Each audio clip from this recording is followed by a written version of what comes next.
Hello, it's John Heaton, and today I'm going to talk about the brand new Dylan track, which Bob released a few days ago. Came as a complete surprise to most people, me included. It's the first new song we've had from him. When this came out, December 2016, Tempest was the last album, and still is the last album of original material, although he's recorded a few covers albums. Old standards, many of which are referred to in the new song. So this song is a 16.5-minute or nearly 17-minute song, primarily about the assassination of JFK, and this makes it the longest song of his career. There's been some other long ones over the years, Sad-Eyed Lady of the Lowlands and Brownsville Girl, and Tempest, the title track. But this one is definitely probably the longest, and well, it's the longest to date, and it probably will finish up being the longest.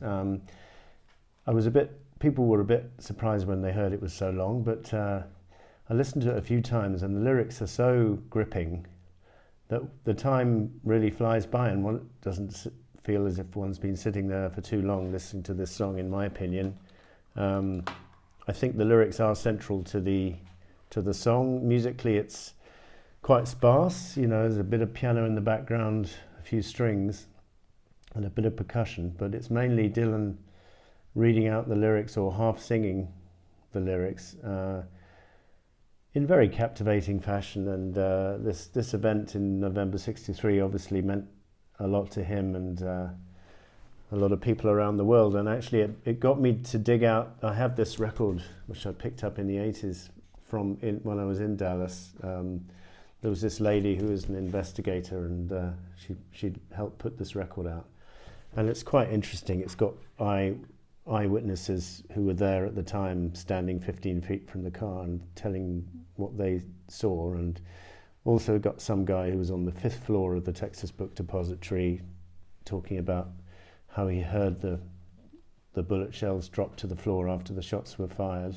So that was interesting. And then Lee Harvey Oswald's murder is on tape here. The guy's actually in the middle of asking him a question when you hear the shot. So that was quite interesting. It's got nothing to do with the Dylan song other than the subject matter. But before we look at the song, just want to say, over the years, I guess not just Dylan, but when one of your favorite artists covers certain songs, you get into the originals and you discover them, and you may not have otherwise discovered them. And I've got to be grateful to Bob over the years, particularly for getting me into Early Morning Rain, Take a Message to Mary, and Take Me As I Am, those 3 songs from Self-Portrait, which I think are all stellar. And also, if I had to pick one of the more recent ones, the track Braggin' from Triplicate, I think is marvellous, and many others. And the same with the Beatles. When they covered stuff, I went and discovered the originals, and in many cases liked them. Not necessarily preferred them, but, widened my horizons, as it were, by discovering other artists who'd come before the Beatles from the 50s and further back. So, as I said, the lyrics are very captivating. There's an amusing reference to the Beatles early on in the song, "Hush little children, you'll understand, the Beatles are coming, they're going to hold your hand." But most of it is not very, some of it brings a smile to your face, but most of it is quite dark. Where is the truth? And where did it go? Ask Oswald and Ruby, they ought to know. Shut your mouth, said a wise old owl. Business is business, and it's a murder most foul. The day that they killed him, someone said to me, son, the age of the Antichrist has just only begun. Air Force One coming in through the gate. Johnson sworn in at 2:38. Let me know when you decide to throw in the towel. It is what it is, and it's murder most foul. And then another line I particularly like, freedom, oh freedom over me. I hate to tell you, mister, but only the dead men are free.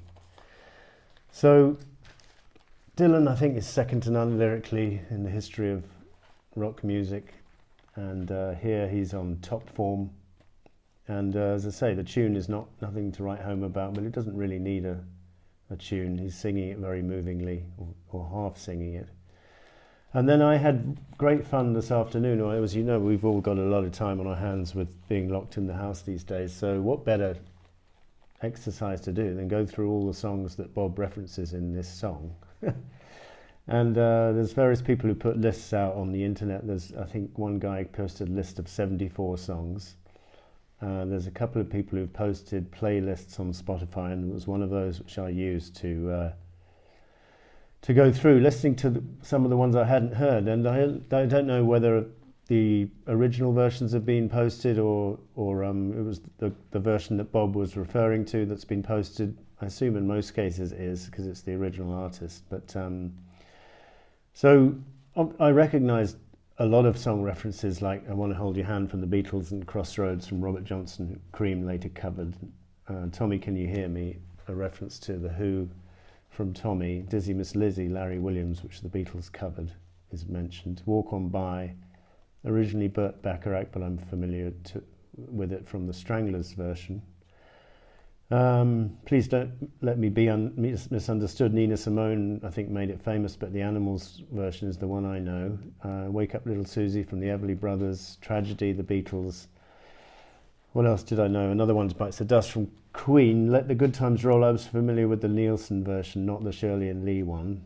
And then Revolution 9 is mentioned. No Quarter from Led Zeppelin. I mean, sometimes it's stretching it to know whether Bob's referring to a song just because he says we give no quarter. I don't know if it means it's referring to Led Zeppelin's song, but anyway, it was on this playlist that I looked at. Only the Good Die Young, Billy Joel, familiar with that one. Key to the Highway, the old blues number, Big Bill Broonzy, but I'm familiar with the Derek and the Dominoes version. And but this afternoon I very much enjoyed listening to a lot of songs which I was not familiar with, so I have Bob to thank for that. I'd Rather Go Blind from Etta James, very interesting. Twilight Time from the Platters. Tom Dooley from the Kingston Trio, because Bob refers to Take Me to the Place where Tom Dooley was hung in the song. There's a party going on from Wanda Jackson. So I wasn't really familiar with these songs, and it's great to listen to them. The Old Rugged Cross, I've listened to the version from Alabama, although Joe Stafford did a version, I see. All That Jazz from Liza Minnelli was an eye-opener. That was interesting. I like that. Mystery Train from Junior Parker was great. Cry Me a River, Ella Fitzgerald. Nature Boy, Nat King Cole. Down in the Boondocks from Billy Joe Royale. One Night of Sin from Elvis, which I think I'm right in saying Cornetto nicked the tune from to make their Cornetto adverts in the 70s.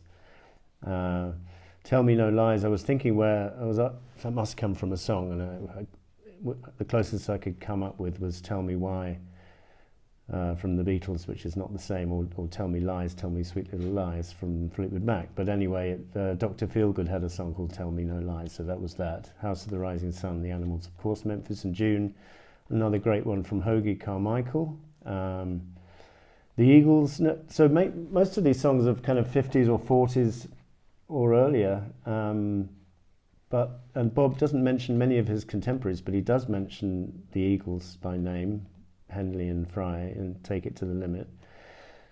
And Lindsey Buckingham and Stevie Nicks get a mention, so that's nice. Marching Through Georgia from Tennessee Ernie Ford was nice to listen to. Stella by Starlight, a nice jazz instrumental from Miles Davis. The Number 6 is actually a song from the Storybots, which was nice to hear. What else have we got? Pretty Boy Floyd from Woody Guthrie. Going Down Slow from Guitar Slim I listened to. What Did I Say? Ray Charles, which the Beatles covered in their early days. Long Lonesome Road by C.W. McCall was quite interesting. Birdman of Alcatraz, nice piano instrumental from Rick Wakeman. Pick Up the Pieces instrumental from Average White Band. Hush Little Baby is a nursery rhyme, which he referenced kind of thing towards the beginning.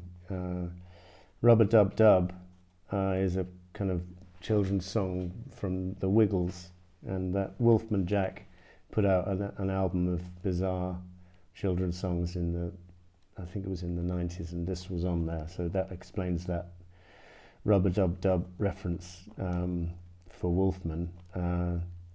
What's New Pussycat from Tom Jones, that was pretty dreadful. I wasn't expecting much of that. I didn't like that. Misty from Errol Garnier, really nice jazz instrumental.